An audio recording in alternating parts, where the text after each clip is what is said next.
pour ce soir. Merci d'être venu. Et aussi, alors, j'ai choisi le thème de cette conférence suite à, on m'a essoufflé un petit peu à l'oreille à Christian Beyer qui m'avait un peu aidé à choisir le thème de la conférence. Et pourquoi aussi vous? C'est parce que vous avez une expérience, il y a longtemps que vous travaillez comme ça et que vous êtes reconnu aussi justement maintenant dans le milieu, vous travaillez les vins nature. Et Jean, toi aussi, du coup, t'as le côté, on a le côté producteur et puis on a le côté après la bouteille. Donc c'est ça aussi qui était Oui, et puis avec intéressant avec les années. une C'est ça que approche je voulais très mettre, différente qui a bien changé aussi. bah justement, c'est ça maintenant. Je voudrais, avant qu'on passe à la dégustation, aborder vous, ce que vous avez vu depuis quand vous travaillez comme ça, si vous avez toujours travaillé comme ça ou pas, et pourquoi vous travaillez, enfin, pourquoi vous l'avez dit, mais est-ce que vous avez vu au fur et à mesure des années le changement que vous avez vu dans votre travail et même vis-à-vis des consommateurs, l'image qui a pu changer.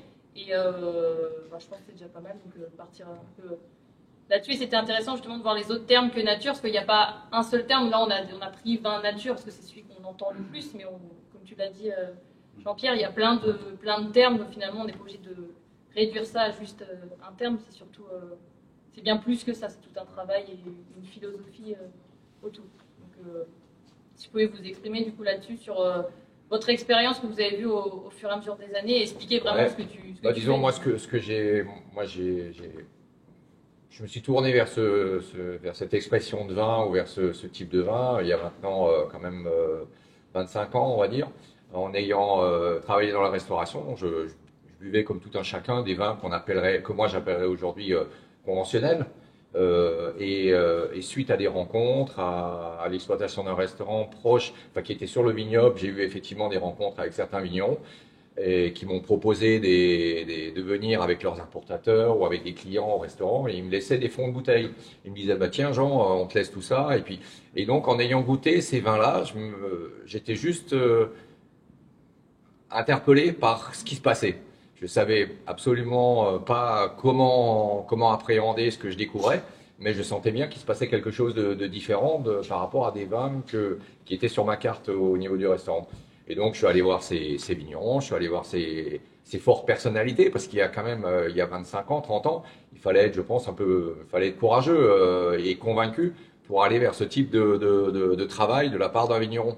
Et petit à petit, voilà, moi j'ai été gagné par ce type de vin. J'ai travaillé chez un autre caviste, puis j'ai fini par ouvrir ma propre cave.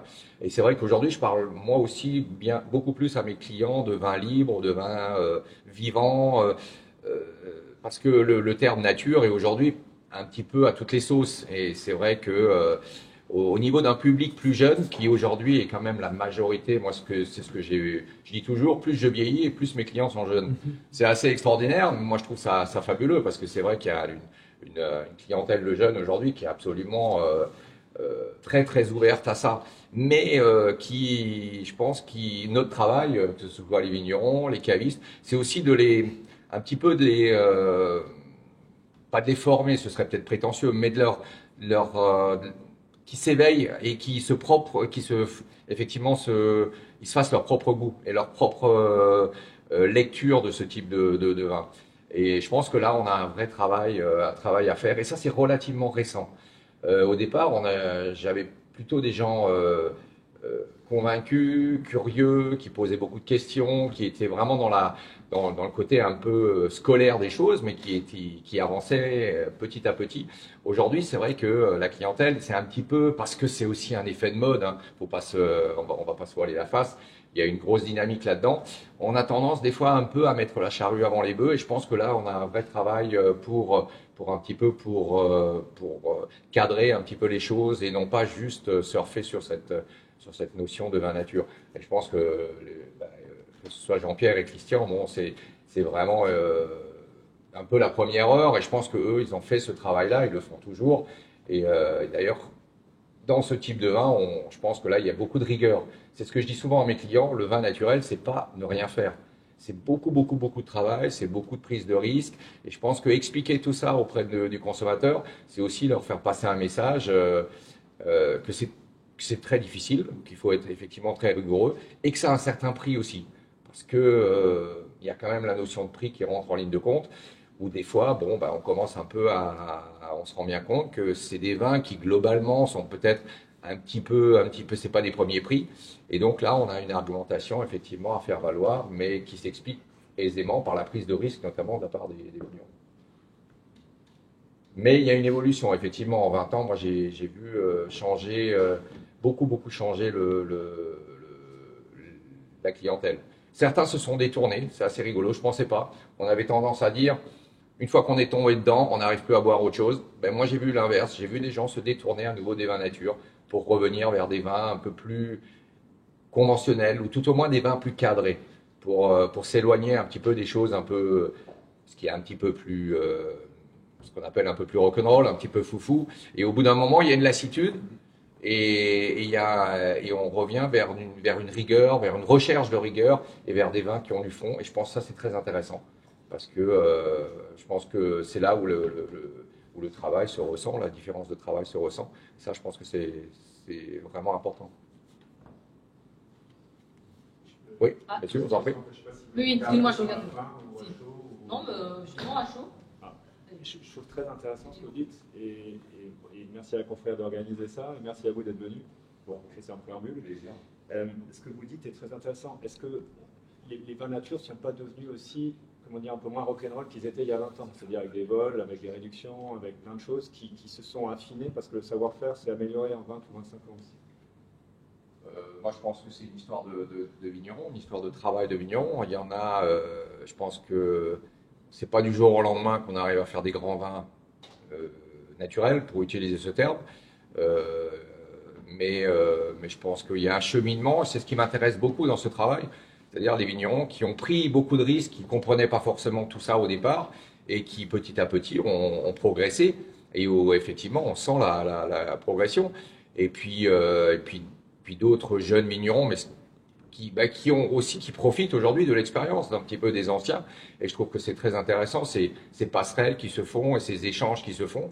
Et donc, effectivement, ça permet à ces jeunes vignerons peut-être de progresser plus rapidement. Maintenant, globalement, il y aura toujours à boire et à manger là-dedans. Je crois qu'il ne faut pas se leurrer. C'est pas parce que c'est naturel qu'effectivement c'est bon. Et il y en a même, je pense que des fois, il y a des choses qui desservent la cause. Ou le combat, en tout cas, parce qu'il y a quand même il y a aussi une revendication à travers le fait du vin naturel. C'est pas juste, voilà, boire des vins qui sont différents. Je pense qu'il y a aussi un choix de société, un choix un petit peu vouloir défendre le côté non formaté des choses, accepter les différences. Et je pense que ce qui est bien, c'est que dans les vins nature, effectivement, il y en a pour tout le monde. Il y a tous les goûts. Je pense que c'est ce qui est aussi intéressant. Je veux juste rebondir sur ce que vous venez de dire. Quand vous appelez vin libre, quand vous parlez de vin libre, c'est libre par rapport à... Je veux dire, le terme libre prend tout son sens à ce moment-là. Je veux dire, de contraintes, quelles qu'elles soient d'ailleurs, ou il n'y a pas de barrière. C'est quoi pour vous cette notion de vin libre? Je pense que c'est alors libre par rapport aux intrants, bien sûr. Hein. Ça, c'est une première chose. Ça, c'est le constat sans additif, on va dire. Après, libre aussi pour le consommateur, puisque c'est un petit peu mon quotidien. Ne pas obliger les gens à aimer quelque chose parce que c'est ou un grand nom, ou une étiquette, ou parce que c'est je pense il y a un cheminement. Et moi, j'aime toujours accompagner. Il m'arrive aujourd'hui, au bout de 10, 12 ans, 15 ans, de dire à certains clients, quand ils disent « Ouais, ça j'ai un peu moins aimé et tout », alors, parce qu'on est devenus des proches, des copains, des amis, je leur dis « Tu veux que je te montre ce que tu buvais il y a 10 ans ?» Parce que finalement, c'est génial, parce que c'est là qu'on se rend compte du cheminement du client. Et les goûts évoluent ou n'évoluent pas, et c'est pas grave. Mais il n'y a surtout pas de jugement à travers le fait de défendre les vins libres. Il y a les gens qui aiment pas, et moi, ça ne me pose aucun problème. Ou qui aiment moins, ou qui aiment des choses que moi, j'aimerais peut-être pas, mais je pense que c'est ça le côté libre du vin naturel, qui moi, me plaît beaucoup. Oui, j'ai une question. Moi, je ne suis pas dans ce milieu-là, je suis plutôt dans l'art, en fait, et je ramène un peu le vin libre, le vin nature, au courant du street art, c'est-à-dire des artistes qui cherchent à s'affranchir des institutions, de cahiers des charges, de modèles des beaux-arts, etc. Et je me posais la question, vous, en tant que vigneron et vous, en tant que caviste, comment les vins nature se situent par rapport aux appellations, aux cahiers des charges, au prix, etc.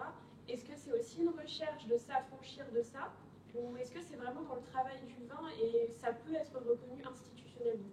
Je pense que c'est pas dogmatique. Il n'y a pas de revendication à l'égard des institutions, à l'égard de. Je pense qu'il y a de la bienveillance dans le fait de vouloir, de représenter ou de défendre les vins libres. Moi, je ne juge pas les gens à travers le fait qu'ils aiment ou qu'ils aiment moins, ou que par contre, ce qui est important, c'est de redonner confiance. Pour moi, c'est important de donner confiance à la personne qui vient à la cave et qui, très souvent, quand c'est la première fois qu'ils viennent, bon, je pense que c'est un petit peu chez le vigneron, c'est comme ça aussi, c'est un peu la crainte de dire, ah, vous savez, moi, j'y connais rien et tout. C'est vraiment pas un souci. Et c'est là, je pense qu'on a une importance, un travail et de donner confiance à ces gens-là. Moi, ce qui me choquait un petit peu, c'est anciennement, parce que comme j'étais dans la restauration, c'est un peu le travail des fois de certains professionnels du vin et qui disaient, voilà, là, je vous sers le grand vin, Ouais, mais si on n'aime pas, on n'aime pas, quoi. Enfin, je veux dire, on peut pas aller à l'encontre de sa sensibilité ou de son goût. Moi, ce que je recherche vraiment dans le vin libre ou le vin naturel, c'est l'énergie, par contre. Celle-ci, elle est pour moi impérative. Le travail, l'énergie, une certaine salinité, ça, je pense que c'est important. Quand c'est pas perçu comme quelque chose d'agréable, ben, on passe à autre chose. On le fait par étapes, mais je pense que petit à petit, on arrive effectivement à saisir. Et moi, je le vois tous les jours, hein, de la part des clients. Ils deviennent des fois plus perspicaces, même qu'ils font des réflexions très, très, très pertinentes. Hein, où moi, je suis là à dire, bah ouais, c'est vrai, tu as raison. Et donc ça, c'est très intéressant. Ils se font leur propre jugement. C'est ça, je pense, qui est important. Et je pense que ce type de vin, déjà, au-delà du fait d'être des vins sains, c'est aussi des vins qui font à nouveau consommer du vin. On est quand même dans une période où on boit de moins en moins de vin. Le volume de vin qui est bu, quoi qu'on en dise, on en parle beaucoup du vin, mais on en boit de moins en moins. Moi, je pense que les vins naturels font à nouveau consommer du vin, sans parler, bien sûr, mais au quotidien, je pense que c'est bien, à nouveau, de resituer le vin dans un aliment. Là, par contre, où je serais un peu c'est les instances effectivement, qui passent leur temps à vouloir combattre le vin ou, ça, j'ai un petit peu plus de mal, quoi, parce que là aussi, c'est une histoire de bon sens, quoi. Juste pour répondre par rapport à votre question et le lien avec l'art, moi je suis très d'accord avec vous parce que on a un client un importateur qui dit artisan, artiste, agriculteur, quoi. Et c'est vrai que nous, on est quand même à quelque part, on a une dimension artistique dans ce qu'on fait parce que dans la notion de liberté, on ne se limite pas justement à ce que le cahier des charges va nous dire. Pas pour faire les malins et sortir des nouveaux produits de marketing et dire regardez, on a fait quelque chose à l'encontre du cahier de charge, pas du tout. C'est juste que moi, quand je rentre à raisin, après, c'est en fonction du millésime, ma sensibilité de ce que j'ai envie de faire, que je vais faire un vin. Et donc le vin, quand il rentre, une année je vais le macérer, une année je vais faire un pétnat, il va garder du sucre, c'est pas grave, ça fait un pétnat. Je veux dire, il y a une notion vraiment, oui, artistique dans tout ça. Contrairement à, justement, des produits normés, mais qui ont probablement une place dans le marché, donc tout va bien, ou avec une matière première, il faut absolument arriver à un produit. Et ça, par contre, nous, on ne sait pas faire. Ça, je veux dire, quand tu essayes, tu te prends le truc dans la gueule, parce que quand on n'est pas à l'écoute de ce que la nature vous donne, parce qu'on veut imposer derrière un type de produit, parce que le marché dit qu'il faut que je fasse tant et tant d'hectos de Riesling sec, si le vin n'a pas envie et que tu ne le sens pas, tu peux être tranquille que ça ne donnera pas du Riesling sec. Ou alors, si tu essayes quand même, la nature va reprendre ses droits et il va se passer un truc qui va t'embêter et qui va faire que ça finira quand même pas comme ça. Donc c'est ça. Et c'est vrai que du coup, après, nous, on est obligé d'un peu surfer par rapport au cahier de charge. Il y a des vins qui du coup rentrent dans les clous parce que esthétiquement, ils sont quand même assez proches de l'image que l'on va avoir d'un Riesling ou d'un Pinot Noir ou je sais pas quoi. Et après, d'autres, c'est plus difficile. Donc du coup, aujourd'hui, on a une chance, c'est qu'on peut passer en France assez facilement. Après, la question de fond qui se pose, c'est est-ce que finalement, en se mettant en vin de France, qu'est-ce qui fait que du coup, on n'est pas dans l'AOC, puisque les gens se sont battus il y a 100 ans pour créer les AOC, justement pour protéger des vrais usages paysans et ce que la nature nous donne. Or, aujourd'hui, on est un peu dans une situation inversée où finalement, les choses très naturelles sont plus reconnues et par contre, les produits très artificialisés, pour reprendre l'exemple du contraire de nature, eux, par contre, ils sont sur des autoroutes et ça marche bien. Alors, nous, c'est vrai que, du moins, nous trois, et puis c'est vrai qu'aujourd'hui, même les jeunes qui s'installent, ils s'affranchissent complètement de ça. En tant qu'ancien, il y a quand même un attachement, parce que quand je fais du vin dans le Kefferkopf, j'ai quand même envie de marquer Kefferkopf sur ma bouteille, quoi. Parce qu'à quelque part, du coup, on a l'impression qu'on nous vole notre identité et notre nom, quoi. Hein, c'est comme si parce que j'ai pas de cheveux sur la tête et que c'est pas la norme sociale de pas avoir de cheveux, j'ai pas le droit de m'appeler Christian Binaire. C'est quand même un petit peu chiant, quoi. Au bout d'un moment, ça peut générer de la colère. Donc, on en est un petit peu là. Alors, comme le marché est exponentiel, on s'en fout un peu. Il y en a qui se battent contre les instances à vouloir absolument tout changer. Moi, je le fais pendant 30 ans. Aujourd'hui, j'ai dit, je lâche l'affaire parce que c'est de l'énergie négative et puis parce que quand en face, on a des gens qui ne sont pas prêts à accepter ça, je pense qu'il faut laisser les choses se faire et puis peu à peu, peut-être des choses changeront ou pas. En tout cas, aujourd'hui, c'est rigolo parce que les représentants des vins de France viennent vers nous en disant il y a tellement de vins de France nature qu'on va vraiment mettre en place des vraies campagnes de promotion des vins de France naturels parce qu'ils se rendent compte que c'est aussi un marché pour eux, pour cette organisation-là. Et c'est vrai que quand j'ai appris ça récemment, je me suis dit ah, enfin des gens qui veulent nous. Et ça, par contre, ça fait sacrément plaisir quand tu passes 25 ans à te battre. Et c'est vrai que je me rappelle quand j'étais gamin, j'allais à la Maison des Vins et à l'époque, le père Goulby, qui était à l'époque directeur de l'AVA, il me dit, j'étais un jeune, j'arrivais là, et il me dit, c'est ta maison ici. Quand tu as besoin d'être défendu, viens ici. Et c'était le cas à l'époque. Aujourd'hui, tout ce contexte a complètement changé. On est complètement passé dans autre chose. Je ne dis pas si c'est bien ou pas bien, hein, je veux dire, c'est juste un constat. Et voilà, on vit quand même. Hein, donc voilà, peut-être qu'il y aura un jour une évolution, on verra ce que ça donne. Mais aujourd'hui, c'est ce qu'on vit. Et c'est tout. Voilà. Je pense que c'est le consommateur qui fait évoluer, hein, c'est la demande. Hein. Oui, oui, comme toujours. C'est quand même à ce niveau-là que je pense que ça interpelle le monde du vin. On sent bien qu'il se passe quelque chose. Après, voilà, je pense que ce qui est important, c'est de le faire dans des rapports intelligents et constructifs. Moi j'ai vécu aussi dans ma cave, et ça m'arrive encore, ça peut encore m'arriver, des gens radicaux, mais dans l'autre sens. C'est-à-dire, je sais même pas pourquoi ils viennent chez moi, mais c'est juste pour créer la polémique. Moi, c'est pareil. Pendant un certain nombre d'années, je rentrais un peu dans l'affrontement et tout. Maintenant, c'est bon, j'ai donné, c'est bon, ok. C'est pas fait pour vous, c'est pas fait pour moi. Il y a quelque chose qui va pas le faire, c'est pas grave. Mais vous trouverez largement ce que vous avez envie de trouver pour vous faire plaisir ailleurs que chez moi. Mais je pense qu'à un moment donné, c'est vrai que c'est bon, quoi. Il y a la place pour tout le monde. Et puis je pense que il y a une nouvelle génération de toute façon que eux, par contre, je pense qu'eux, ils ne reviendront pas en arrière. Enfin, ils ne sont pas dans la polémique. Ils sont juste dans le fait d'aimer ou pas aimer. Point barre. Moi, ça me va bien. Christian, tu avais dit. Moi, juste une question, vous avez déjà en partie répondu. Et pour les producteurs, comment est-ce qu'on peut réconcilier l'Alsace, notre appellation à tous, avec une frange qui devient très libre et qui refuse cette norme qui a longtemps été celle de notre appellation?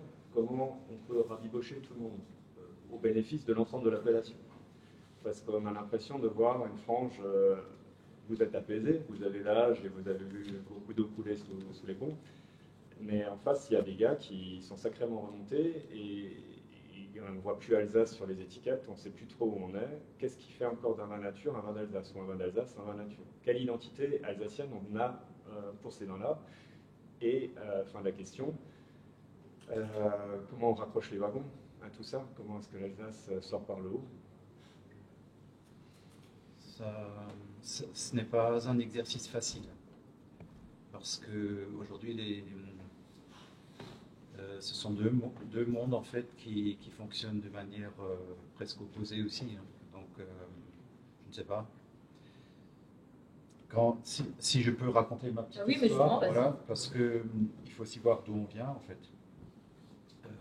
Moi, je suis donc issu d'une famille de paysans, agriculteurs, vignerons depuis 7 générations, et j'ai grandi dans une ferme. Finalement, il y avait des vaches, des cochons, des animaux. On produisait un peu de céréales, un peu de vigne aussi, du raisin toujours. On était aussi artisans, on était tonneliers. Donc, jusque dans les années 70, donc j'ai grandi dans cet univers-là jusqu'à vers mes 14 ans. Et on vivait dans une certaine autonomie, en fait. Ça fonctionnait.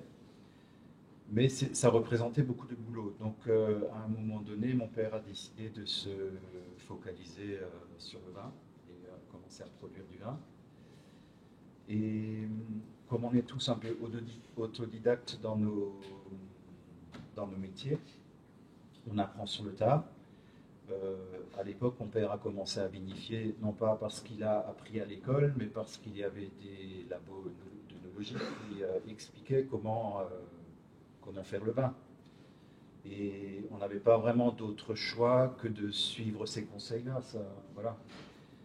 Et en même temps, au niveau de la viticulture, on était dans une démarche très particulière aussi. C'était l'époque où il ne fallait plus qu'il y ait d'herbe dans les vignes, hein, donc tout était désherbé, les sols étaient à nu. Quand il y avait encore quelques brins d'herbe, vous voyez, même entre collègues, on se disait, ben, lui, il ne sait pas soigner sa vigne. Hein. Ouais, ouais. Non, mais on vient de là, quoi. Et j'ai commencé aussi le métier avec tous ces produits de synthèse, ces produits chimiques. J'ai commencé avec ça. Et j'ai fonctionné avec pendant une bonne quinzaine d'années. Voilà. Et d'ailleurs, tout cela a aussi dessiné nos paysages, hein, puisque la vigne est devenue une monoculture, des collines sauvagiennes. Dans la plaine, on a installé une monoculture de maïs en majorité. Et ça fait que on a évolué dans des paysages un peu tristes, en fait, un peu monolithiques.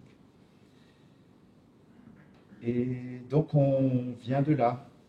Je me souviens aussi de la classification des grands crus.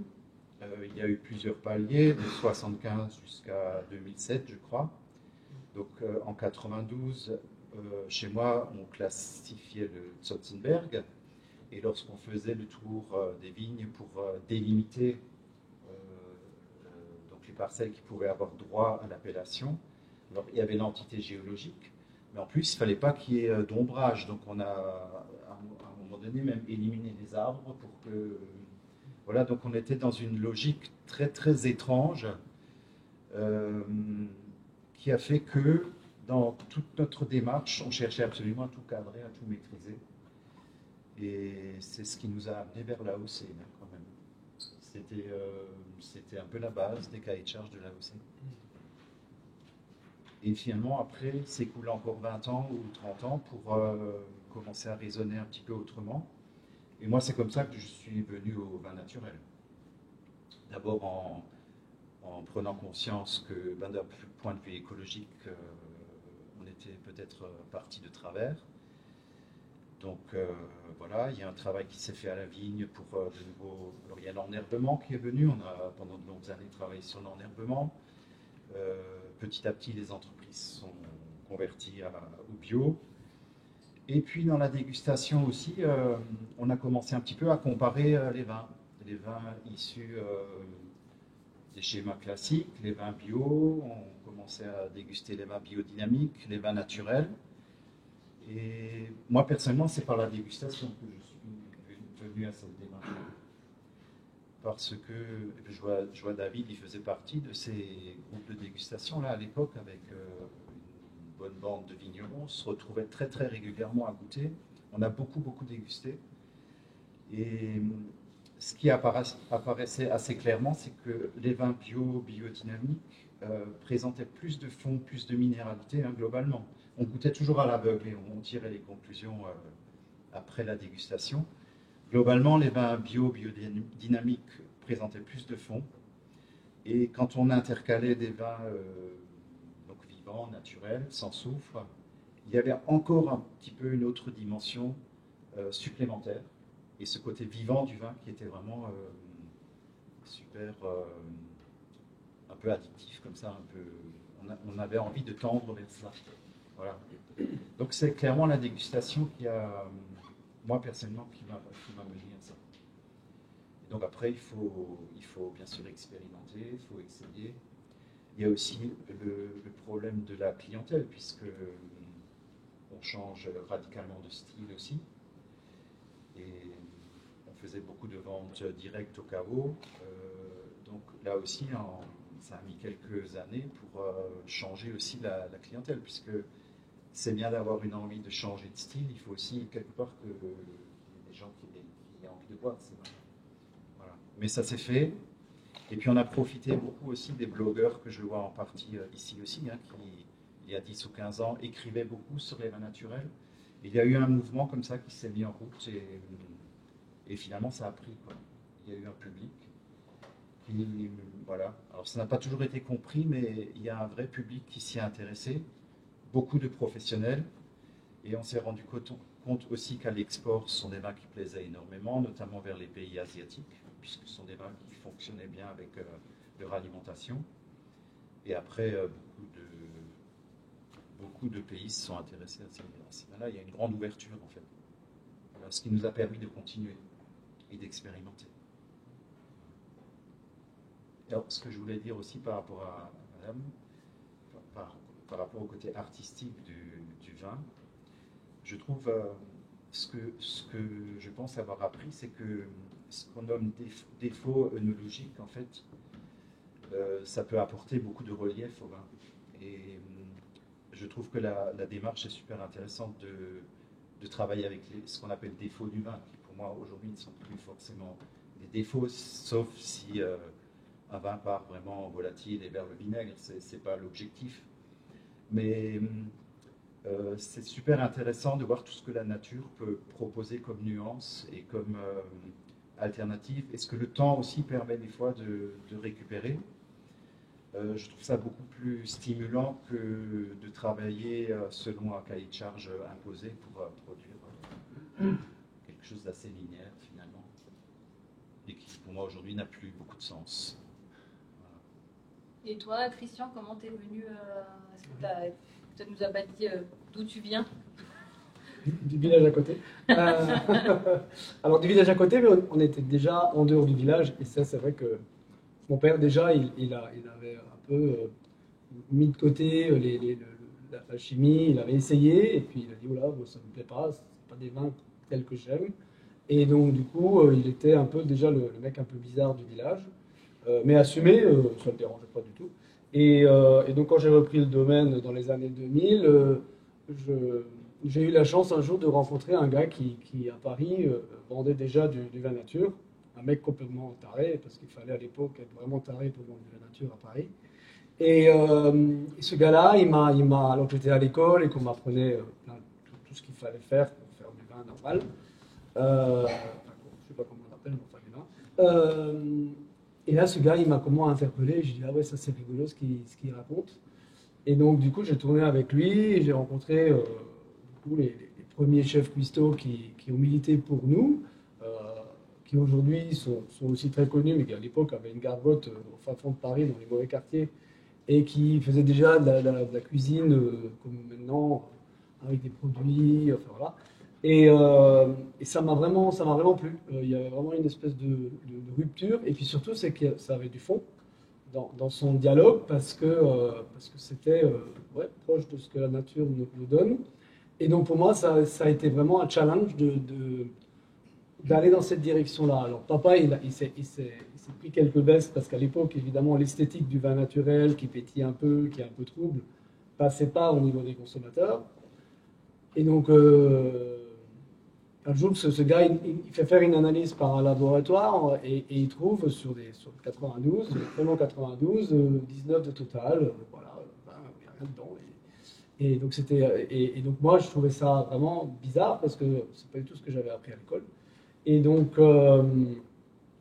on a rouvert des centaines de milliers de bouteilles, enfin, pas des centaines, des dizaines de milliers de bouteilles parce que c'était trouble. Et un jour, j'ai fait goûter le même vin qu'on avait refiltré. Et du coup, il fallait sulfiter parce que le pauvre vin, il avait pris un petit peu un pet au casque. Et j'ai fait goûter la cuvée de base qui était zéro. Et c'est clair que dans un consommateur lambda, comme on a dit avant, l'énergie, elle était dans celui où il n'y avait rien. C'est celui-là qu'on avait envie de torcher la bouteille, quoi. C'est d'ailleurs ce qu'on a fait. L'autre, il était un peu droit dans ses bottes, mais pas très épanoui. Et là, je me suis dit, ah oui, il y a quand même quelque chose qui se passe. Il y a cette appétence. Et d'ailleurs, ce que je fais souvent, c'est que je dis souvent aux clients, quand ils ont des amis qui ne connaissent pas les vins naturels, qui ont des appréhensions, je dis, mettez du vin naturel et du vin pas naturel sur la table et surtout ne parlez pas de vin. Parce que dès que vous commencez à parler de vin, vous allez être influencé par celui qui parle le plus fort, par celui qui a les connaissances et tout. Et là, c'est foutu. Surtout, vous ne parlez pas de vin et vous regardez les verres, comment ils se vivent. Et mais ça marche là, à 100%, quoi. Donc il y a quelque chose qui fait que notre corps, il a envie d'en reprendre parce que le corps comprend que c'est bon pour lui, quoi. D'ailleurs, quand on regarde les probiotiques, on mange tous des probiotiques pour... on nous dit que c'est bon parce que ça nous aide la digestion, ça nous évite d'être intolérant au gluten et je sais pas quoi. Mais c'est les mêmes levures et les mêmes bactéries qu'il y a dans le vin, quoi. Donc en fait, c'est une source de probiotiques, donc ça vous nourrit même votre fonctionnement. Donc voilà, il y a tout ça qui arrive, évidemment. Après, au début, c'est pareil, on n'avait pas du tout les clients en face, donc c'était à peine. Donc on devait quand même avoir une gamme un peu sulfitée, filtrée. Et puis peu à peu, la clientèle s'est développée. On a abandonné les particuliers parce que les salons c'est chronophage. On ne peut pas être pendant une semaine sur un salon et ne pas s'occuper de ses vignes et de son entreprise et de sa famille aussi. Et donc du coup, les pros sont arrivés. Enfin, toute la structuration de la filière aujourd'hui nature est arrivée. Et aujourd'hui, j'ai aussi fait plein de conneries. Hein, avec des vins qui étaient vraiment pas bons, parce qu'on ne comprenait pas. Puis on s'est rencontrés dans les premiers salons, à échanger, à dire tiens, comment tu fais là, quelles que soient les régions viticoles. Donc on a appris beaucoup comme ça.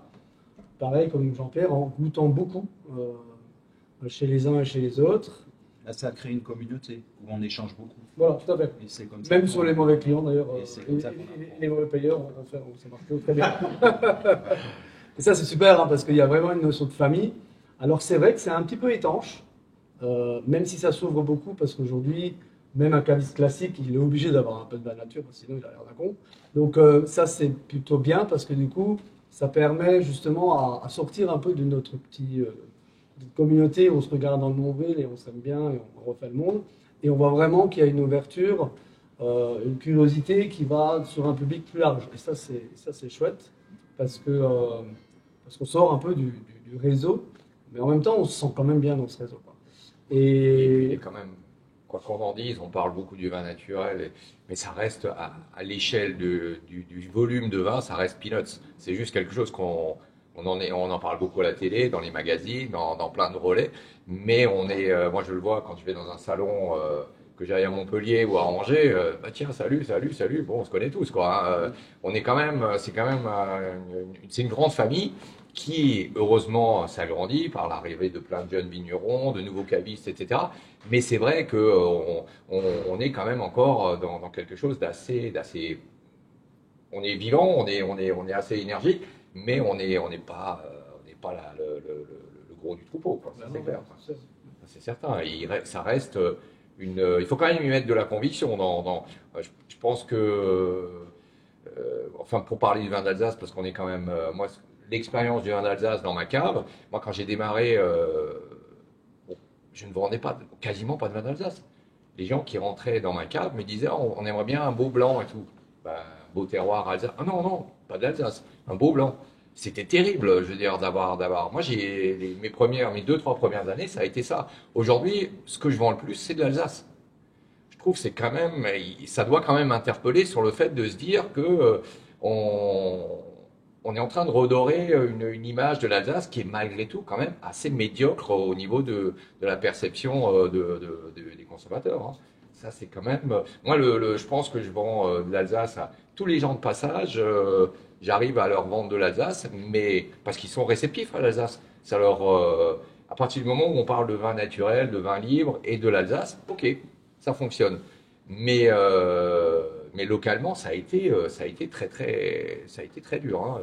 L'image, elle reste quand même assez compliquée. Je pense que ça, dans le monde dans le vignoble, je pense que c'est ça qui interpelle un petit peu aussi.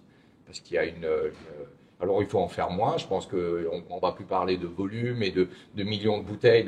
C'est plus le même marché, hein, de toute façon.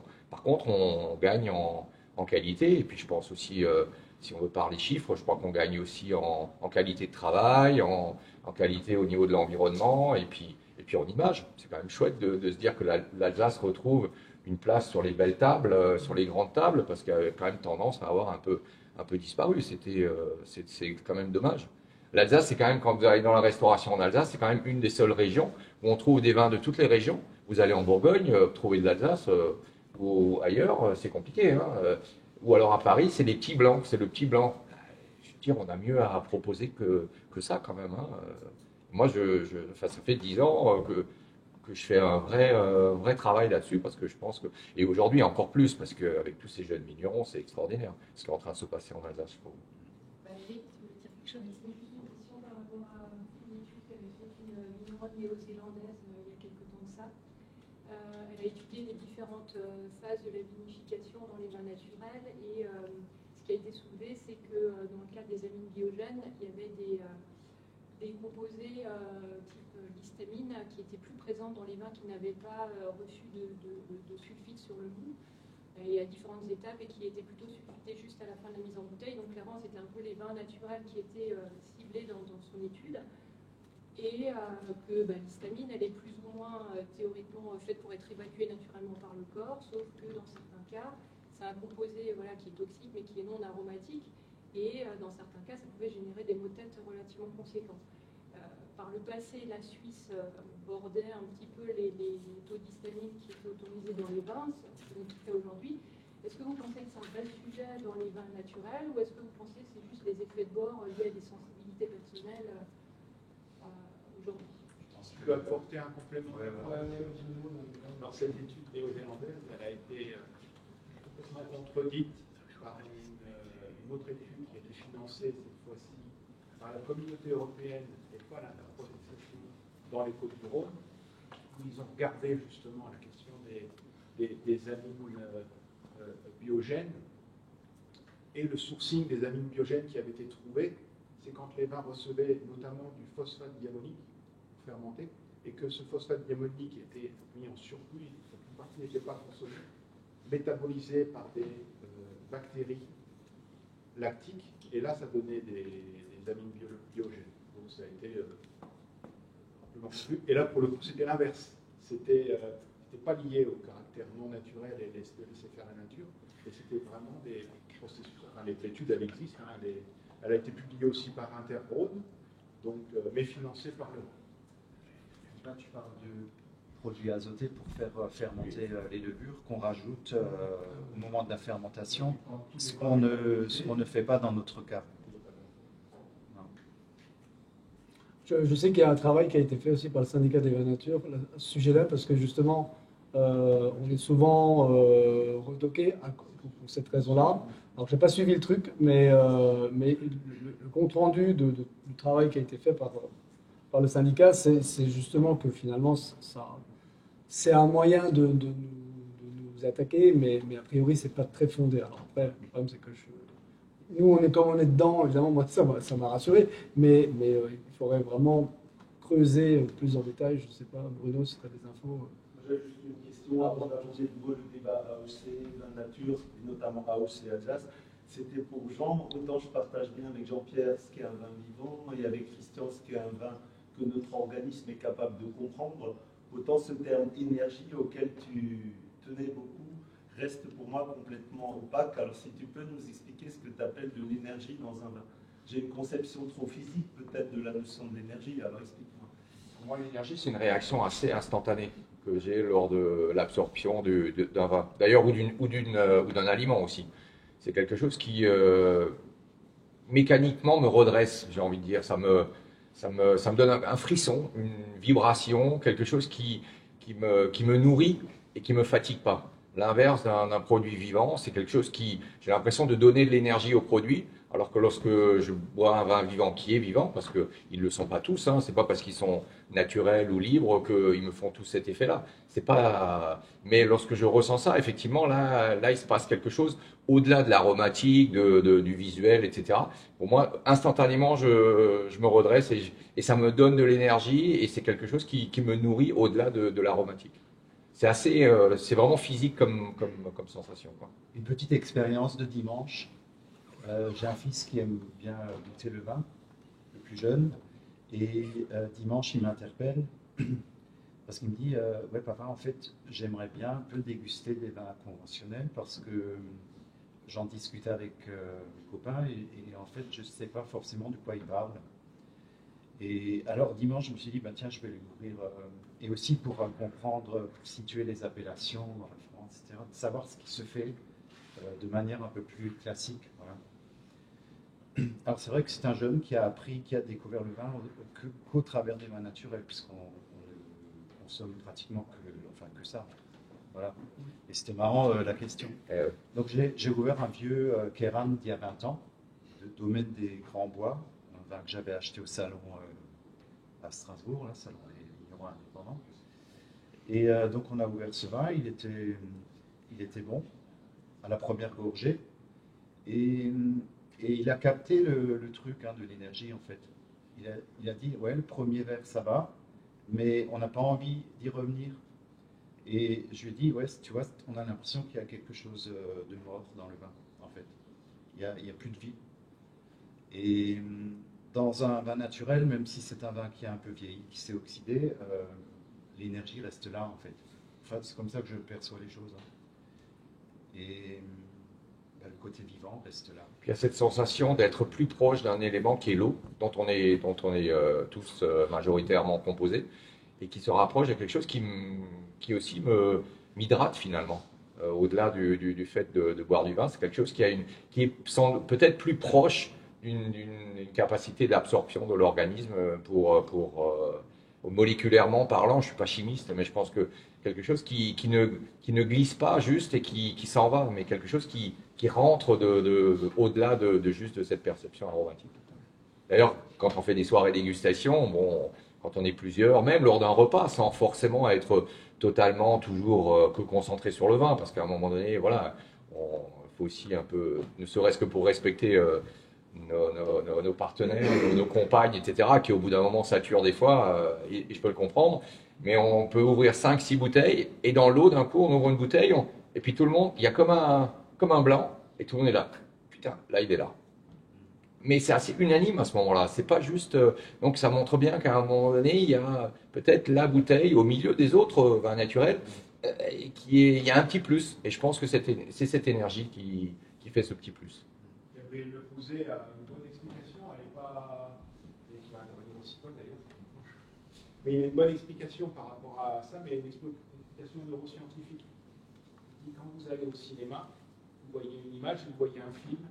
Et l'émotion vient à vous plus facilement que si vous allez à une exposition photo. Là, il faut faire un effort pour rentrer dans la photo. Donc en fait, il y a une image sensorielle qui est dynamique dans le temps.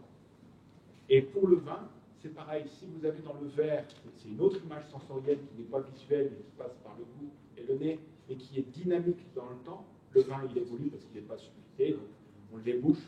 Et là, vous avez une image dynamique, sensorielle, olfactive et gustative. Et donc, il dit, d'un point de vue neurosciences, quand on joue sur la dynamique des sens, ça éveille beaucoup plus l'émotion. Et ensuite, ça imprime la mémoire.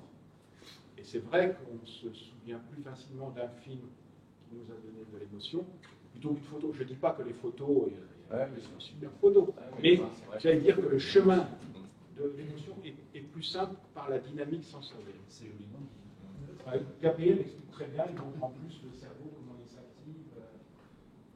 Et c'est vrai que du coup, il y a une chose qu'on constate, c'est que nous, nos clients, nos consommateurs, ils viennent pour avoir une émotion, pour avoir une surprise. Contrairement peut-être à d'autres consommateurs qui ne viennent pas nous voir, qui eux veulent être rassurés sur ça, c'est un Riesling X-Berg de ce vigneron, et ils n'ont aucune idée parce qu'ils ont appris ça. Et il faut absolument que ce soit ça quand ils ouvrent la bouteille, sinon ils sont perdus ou ils sont déçus. Alors que nous, vraiment, les gens, ils viennent vers nous en se disant on veut ton vin, mais s'il est bien différent que l'année suivante, déjà ça les rassure parce que ça veut dire qu'on a fait notre travail, exprimer un millésime et laisser faire notre côté artistique où on aura fait des choix différents en fonction de la matière première et donc du coup un produit différent. Et en fait, du coup, c'est un petit peu comme les gamins devant le sapin de Noël, ils veulent absolument savoir ce qu'il y a dans le cadeau. Donc ils veulent ouvrir la bouteille pour savoir comment cette année, ce terroir à cet endroit-là, de ce vigneron-là, qu'est-ce qu'il a donné et essayer de comprendre. Après, avec derrière le style du vigneron qui est complètement lié à sa personnalité. Et ça, c'est sûr qu'on est du coup sur des perceptions et des mondes vraiment différents. Puis ça réintroduit la relation humaine aussi, parce que je pense que l'échange, une fois de plus, hein, c'est-à-dire acheter une bouteille effectivement sur un linéaire sans conseil, bon ben je pense qu'on sera plus rassuré par quelque chose qui est assez formaté et on ne sera pas déçu parce qu'on s'attend à quelque chose. On a déjà la définition de ce qu'on attend. Donc finalement, on cherche avant tout à pas être déçu et à être rassuré par le produit qu'on va chercher.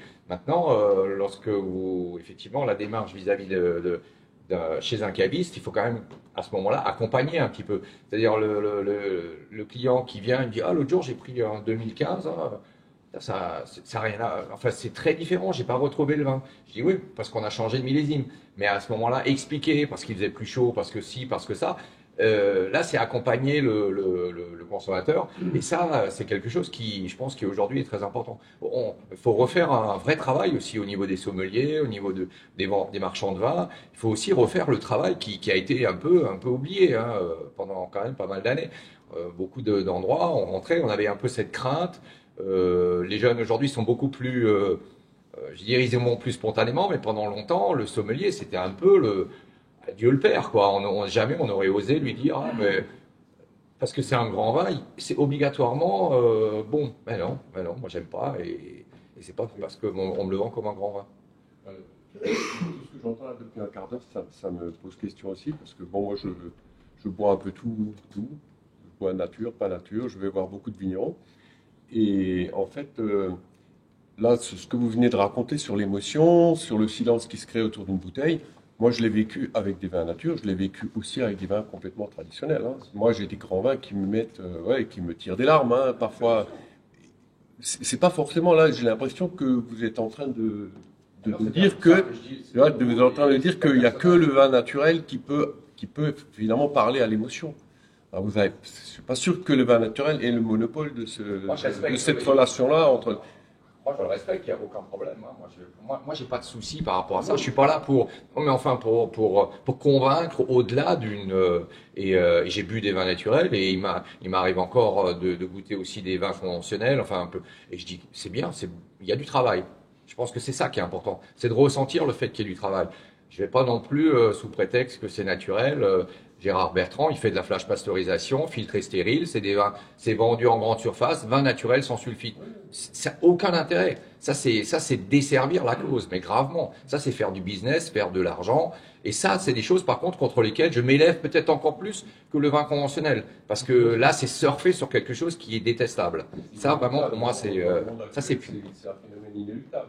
Voilà, c'est comme ça. Mais je veux dire, moi, je me trompe pas de sujet. Hein. Bon, par rapport à votre remarque, je trouve que du coup, pour retrouver cette émotion, moi, il faut vraiment qu'il y ait du coup un produit exceptionnel dans une vinif classique pour que ça me touche. Parce que c'est vrai qu'aujourd'hui, c'est mon corps ou mon niveau d'exigence, ça fait que le sulfitage, par exemple, pour reprendre, et la filtration, pour moi, ça fait que le produit, il est mort, il est plus vivant. Et donc, du coup, on met cette espèce de truc dans notre corps, mais on n'arrivera pas, enfin, c'est beaucoup moins digeste. Et j'ai l'impression que moi, mon corps, il me dit, tu pars déjà avec un gros caillou dans la godasse. Parce que, voilà. Et donc, évidemment, si derrière il y a un terroir de malade et un vigneron talentueux, je peux arriver à avoir cette émotion-là. Mais par contre, si c'est un petit vin, parce qu'il n'y a du coup pas de grand terroir, et c'est pas grave, on a aussi besoin de boire des petits vins, ben là par contre le sulfitage, moi il me dit donne-moi un jus de fruits, une bière, mais je peux pas. Et c'est pas